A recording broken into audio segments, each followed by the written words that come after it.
Friends, welcome to our channel study Bharati. Friends, आज का हमारा टॉपिक है एस्पिरिन।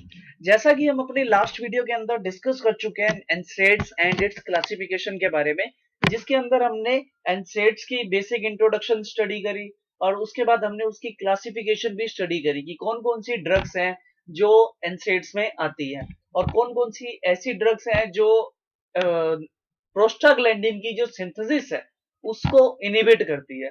तो हमने उसके अंदर बहुत सारी ड्रग्स देखी, नॉन सिलेक्टिव कॉक्स इनिबिटर देखे, प्रेफरेंशियल सिलेक्टिव कॉक्स इनिबिटर देखे और सिलेक्टिव कॉक्स इनिबिटर्स भी देखे, और उसके साथ analgesic antipyretic with poor anti inflammatory drugs भी हमने उसमें स्टडी करी थी। तो उसी के अंदर आज हमारा नेक्स्ट टॉपिक है एस्पिरिन। एस्पिरिन जो है ये नॉन सिलेक्टिव कॉक्स इनिबिटर है। नॉन सिलेक्टिव का मतलब ये कॉक्स 1 कॉक्स 2 दोनों पे बाइंड कर सकता है, और उसके साथ साथ ये क्या है, प्रोस्टाग्लैंडिन की सिंथेसिस को इनिबिट करता है। और प्रोस्टाग्लैंडिन की सिंथेसिस अगर इनिबिट कर रहा है ये, इसकी जो स्पेशल चीज है बाकी सबसे अलग, ये थ्रोम्बोक्सिन जो है, थ्रोम्बोक्सिन एंजाइम, उसको भी इनिबिट करता है। यानी कि जो TXA2 से होने वाले जो भी फंक्शंस थे, जो भी इफेक्ट हमारे ऑर्गन्स पे पड़ रहा था, ये उसको भी इनिबिट करता है। स्पेशली इसका रोल उसी की इनिबिशन में है।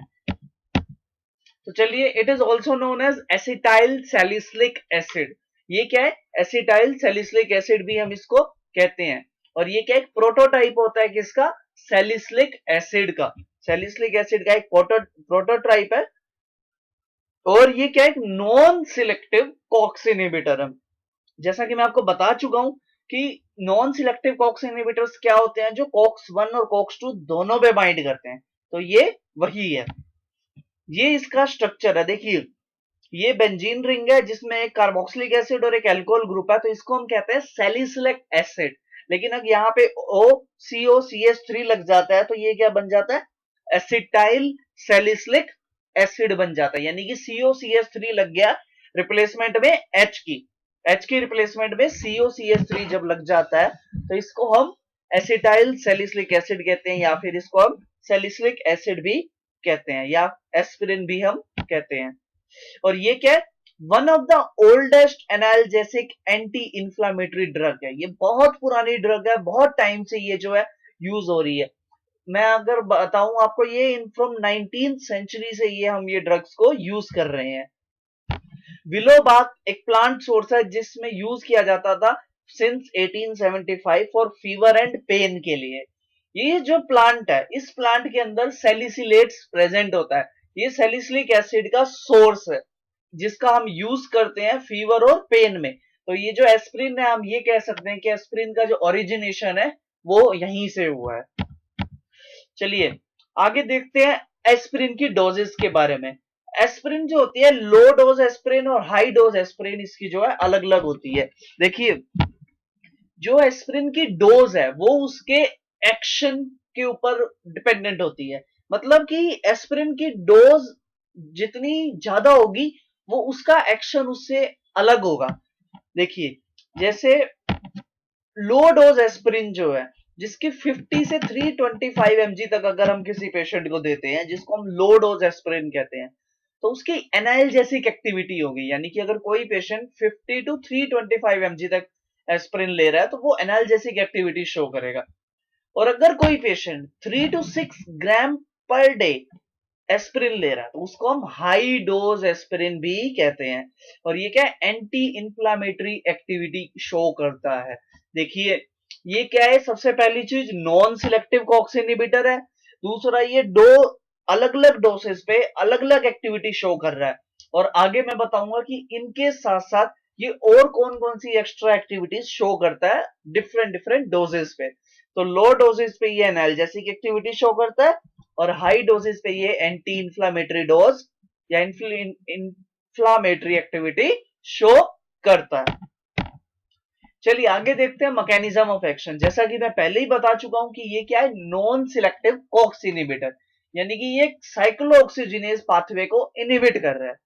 इस डायग्राम से तो आई गेस आप सब लोग फेमिलियर हो चुके होंगे, क्योंकि ये डायग्राम मैं पीछे 4 से 5 वीडियोस में आपके साथ डिस्कस कर चुका हूं। प्रोस्टाग्लैंडिन की इंट्रोडक्शन के अंदर हमने ये डायग्राम डिस्कस किया। उसके बाद हमने प्रोस्टाग्लैंडिन की फार्माकोलॉजी के अंदर भी यही डायग्राम डिस्कस किया। फिर हमने एनसेड्स के अंदर भी डिस्कस किया। लेकिन आज हम प्रेफरेंशियली एस्पिरिन की एक्टिविटी डिस्कस कर रहे हैं, तब भी यही डायग्राम रिस्पॉन्सिबल है। देखिए, मेम्ब्रेन फॉस्फोलिपिड्स है जो अरेकिडोनिक एसिड में कन्वर्ट होता है, फिर साइक्लोऑक्सीजिनेज एंजाइम उसको प्रोस्टाग्लैंडिन में कन्वर्ट करती है, पीजीजी2, फिर पीजीएच2 बन जाता है। और फिर तीन एंजाइम्स का रोल होता है, आइसोमरेज, थ्रोम्बोक्सेन और प्रोस्टासाइक्लिन सिंथेज, जिससे पीजीई2, डी2, एफ2 अल्फा बनते हैं, थ्रोम्बोक्सेन से टीएक्सए2 बनते हैं, प्रोस्टासाइक्लिन से पीजीआई2 बनते हैं। देखिए ये अलग अलग हैं। और अब एस्पिरिन क्या करता है? एस्पिरिन साइक्लोऑक्सीजिनेज को इनहिबिट करता है। अब यहां पे जब एस्पिरिन का जो है इनिबिशन करता है साइक्लोऑक्सीजिनेज का, तो क्या क्या इसकी फार्माकोलॉजिकल एक्शंस आते हैं वो देखते हैं। देखिए मैं आपको बता चुका हूं, लो डोजेस पर जो है एस्पिरिन एनाल्जेसिक एक्टिविटी शो करता है, और लेकिन हाई डोजेस पे ये एंटी इंफ्लेमेटरी एक्टिविटी शो करता है, और साथ ही में ये एंटी पायरेटिक एक्टिविटी भी शो करता है। उसके बाद लार्जर डोसेस पे, एंटी इंफ्लेमेटरी डोसेस पे ये क्या करता है? कार्डिक आउटपुट भी इंक्रीज कर देता है। ये क्या करता है? हार्ट रेट के अंदर चेंजेस करता है, जो ब्लड प्रेशर है उसके लेवल्स में चेंजेस करता है, और कार्डिक आउटपुट को इंक्रीज करता है। ठीक है, आपको समझ में आ रही है ये बात? चलिए आगे देखते हैं, ये एपिगेस्ट्रिक डिस्ट्रेस को भी कम करता है। देखिए आपने देखा होगा कि एपिगेस्ट्रिक डिस्ट्रेस हो जाता है कि, माफ कीजिएगा, ये थोड़ा ज्यादा कर देता है एपिगेस्ट्रिक डिस्ट्रेस को, क्योंकि प्रोस्टाग्लैंडिन्स जो है वो अल्सर के, जो पेप्टिक अल्सर के ट्रीटमेंट में हम यूज करते हैं, लेकिन ये क्या कर रहा है? प्रोस्टाग्लैंडिन के रिलीज को कम कर रहा है, जिससे क्या हो जाता है? जीआईटी डिस्टर्बेंस भी करता है, ये एपिगेस्ट्रिक डिस्ट्रेस कॉज करता है। इनहिबिट करता है प्लेटलेट एग्रीगेशन को, यानी आपने देखा होगा जो TXA2 है, जो प्रोस्टाग्लैंडिन्स में थ्रोम्बोक्सेन सिंथेस जो है TXA2 बनाता है, वो क्या कर रहा था? प्लेटलेट का एग्रीगेशन कर रहा था। जब प्लेटलेट का एग्रीगेशन होता है तो क्लोटिंग हो जाती है, क्लोटिंग हो जाती है तो ब्लड प्रेशर हाई हो जाता है, कार्डिक आउटपुट में चेंजेस आते हैं, और उसके साथ साथ क्या हो जाता है? एंजीना होने के चांसेस हो जाते हैं। तो ये उस एग्रीगेशन को इनहिबिट करता है, डिसॉल्व कर देता है। लेकिन इसका कहते हैं ना कि कुछ बेनिफिट्स है तो कुछ हार्मफुल इफेक्ट्स भी साथ ही होते हैं। तो ये क्या कर रहा है? उस प्लेटलेट एग्रीगेशन की वजह से जो ब्लीडिंग टाइम है वो इंक्रीज कर रहा है, क्योंकि नॉर्मली आपने सुना होगा लोकल लैंग्वेज में खून पतला हो गया, तो ये वही काम है कि ब्लीडिंग टाइम जो है ये इंक्रीज कर देता है। उसके बाद सेलुलर मेटाबॉलिज्म को ये इंक्रीज कर देता है। सेलुलर मेटाबॉलिज्म जो है एस्पिरिन की वजह से इंक्रीज हो जाता है। एंड देन रेस्पिरेटरी डिप्रेशन कोज करता है। आप लोगों ने देखा होगा जो एस्पिरिन एक्सेसरबेटेड रेस्पिरेटरी डिसऑर्डर्स होते हैं, उसका सबसे बड़ा कारण क्या है? क्योंकि ये थ्रोम्बोक्सेन को इनहिबिट कर रहा है। थ्रोम्बोक्सेन जब इनहिबिट हो रहा है, TXA2 जब इनहिबिट होता है, तो वो क्या करता है? ब्रोंको कंस्ट्रिक्शन, ब्रोंको कंस्ट्रिक्शन हो जाती है, ब्रोंको कंस्ट्रिक्शन हो जाती है, रेस्पिरेटरी डिस्ट्रेस हो जाता है, और यही कारण होता है रेस्पिरेटरी फेलियर का। आपने सुना होगा एस्पिरिन एक्सेसरबेटिव रेस्पिरेटरी डिसऑर्डर्स, AERD के बारे में, तो वो भी एस्पिरिन की वजह से ही होते हैं, क्योंकि ये क्या कर रहा है? ब्रोंको कंस्ट्रिक्शन कोज कर देता है, डिस्ट्रेस कर देता है, ब्रोंकियल मसल्स को कंस्ट्रिक्ट कर देगा, एयर की जो इनलेट आउटलेट है उसमें प्रॉब्लम्स क्रिएट करेगा। चलिए आगे देखते हैं फार्माकोकाइनेटिक की, एस्पिरिन की क्या फार्माकोकाइनेटिक है। एस्पिरिन जो है वो अब्सॉर्ब होता है स्टमक और इंटेस्टाइन से ही, लेकिन इसकी जो वाटर सोल्युबिलिटी है बहुत ही पुअर है। लेकिन प्लाज्मा प्रोटीन बाइंडिंग इसकी 80% है। मींस अगर प्लाज्मा प्रोटीन बाइंडिंग 80% है तो 20% क्या है? अनबाउंड फॉर्म में है, यानी कि फ्रीली अवेलेबल होता है इसका सिर्फ 20%।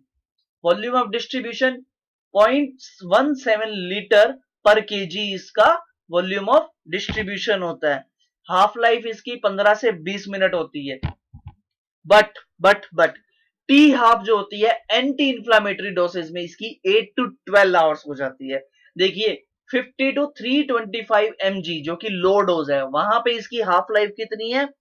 15 to 20 मिनट्स की। लेकिन जब वही डोज 3 to 6 ग्राम हो जाती है, mg से सीधा ग्राम में हो जाती है, जब एंटी इंफ्लेमेटरी एक्शन आता है, तो ये 8 to 12 आवर्स की इसकी हाफ लाइफ हो जाती है। देखिए कितना इंक्रीज हो रही है। और एलिमिनेशन भी इसकी डोज डिपेंडेंट होती है, लो डोजेज हाई डोजेज इसके ऊपर डिपेंडेंट होती है एलिमिनेशन।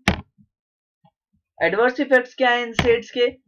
एट एनाल्जेसिक डोजेज, जो लो डोज है उस पे ये नोजिया, वोमिटिंग, एपिगेस्ट्रिक डिस्ट्रेस करता है, ब्लड लॉस इंक्रीज करता है, गैस्ट्रिक म्यूकोजल डैमेज करता है, पेप्टिक अल्सर कोज करता है, एंजियो इडिमा, अस्थमा कोज करता है। अस्थमा तो मैं कहूंगा एस्पिरिन के साथ जुड़ा हुआ है। अस्थमा अगर आप एस्पिरिन की डोज ले रहे हो, एस्पिरिन ले रहे हो, तो वो अस्थमा कोज करेगा ही। मोस्टली पेशेंट्स के अंदर ही अस्थमा कोज करता है। बहुत सारी ऐसी स्टडीज हुई है जिसमें एस्पिरिन ने अस्थमा कोज किया है। उसके बाद हाई डोजेस पे, एंटी इंफ्लामेटरी डोजेस पे ये डिजीनेस कोज करता है, वर्टिगो, इंपेयरमेंट होना हियरिंग में, विजन में, एक्साइटमेंट होना, मेंटल कंफ्यूजन होना, हाइपरवेंटिलेशन, इलेक्ट्रोलाइट का इम्बैलेंस होना, ये भी हाई डोजेस पे होता है एस्पिरिन की। Aspirin therapy in children with rheumatoid arthritis has been found to raise serum transaminase indicating liver damage। देखिए ये क्या कर रहा है, इन रियोमेटेड अर्थराइटिस इन चिल्ड्रंस के अंदर ये क्या कर रहा है, सीरम ट्रांसएमिनेज के लेवल को इंक्रीज कर देता है, जो किसकी इंडिकेशन है, लीवर डैमेज की। मींस एस्पिरिन किसके लिए रिस्पॉन्सिबल हो गया, लीवर डैमेज के लिए रिस्पॉन्सिबल हो गया इन चिल्ड्रंस विद आरए, रियोमेटेड अर्थराइटिस। और अगर आप लोगों को रियोमेटेड अर्थराइटिस के बारे में नहीं पता, तो मैंने इसी संडे को रियोमेटेड अर्थराइटिस पे एक वीडियो डाली है जिसके अंदर मैंने उसकी management, pharmacological action, pathology, treatment, side effects, adverse effects, types, सब कुछ डिस्कस की है। तो प्लीज आप मेरे पेज स्टडी भारती के चैनल पर जाइए और रियोमेटेड अर्थराइटिस की वीडियो को जरूर देखिए। आगे देखते हैं कॉन्ट्रा इंडिकेशन एंड इंट्रैक्शंस। सबसे पहले it should be avoided in breast feeding mother's में अवॉइड करनी चाहिए। It should be avoided in diabetic patients, और हाई डोजेज जो है अवॉइड करनी चाहिए इन G6PD डेफिशिएंट पेशेंट्स में, क्योंकि हीमोलाइसिस हो जाती है। उसके बाद ट्यूबुलर सिक्रेशन जो है मिथोट्रिक्सेट की, ये इंटरफेयर करता है। ट्यूबुलर सिक्रेशन जो है मिथोट्रिक्सेट की, उसके अंदर चेंजेस आ जाते हैं अगर हम इसको साथ में देंगे। और एस्पिरिन जो है वो डायूरेटिक एक्शन जो फ्यूरोसिमाइड और थायाजाइड्स का होता है उसको भी कम करता है, क्योंकि आपको पता ही है कि जो प्रोस्टाग्लैंडिन्स है उनका एक डायूरेटिक एक्शन भी होता है। तो अगर हम उस इफेक्ट को कम कर रहे हैं, प्रोस्टाग्लैंडिन की सिंथेसिस को इनहिबिट कर रहे हैं, इट मींस हम एंटी डायूरेटिक इफेक्ट शो कर रहे हैं। तो ये किस चीज में कॉन्ट्रा इंडिकेटेड हो गया, फ्यूरोसिमाइड के साथ, डायूरेटिक ड्रग्स के साथ ये कॉन्ट्रा इंडिकेटेड है। So friends, it's all about today's topic. अगर आपको मेरी किसी भी वीडियो में कोई भी क्वेरी होती है तो प्लीज कमेंट कीजिए और मेरे चैनल को सब्सक्राइब कीजिए। Thank you so much friends, bye bye.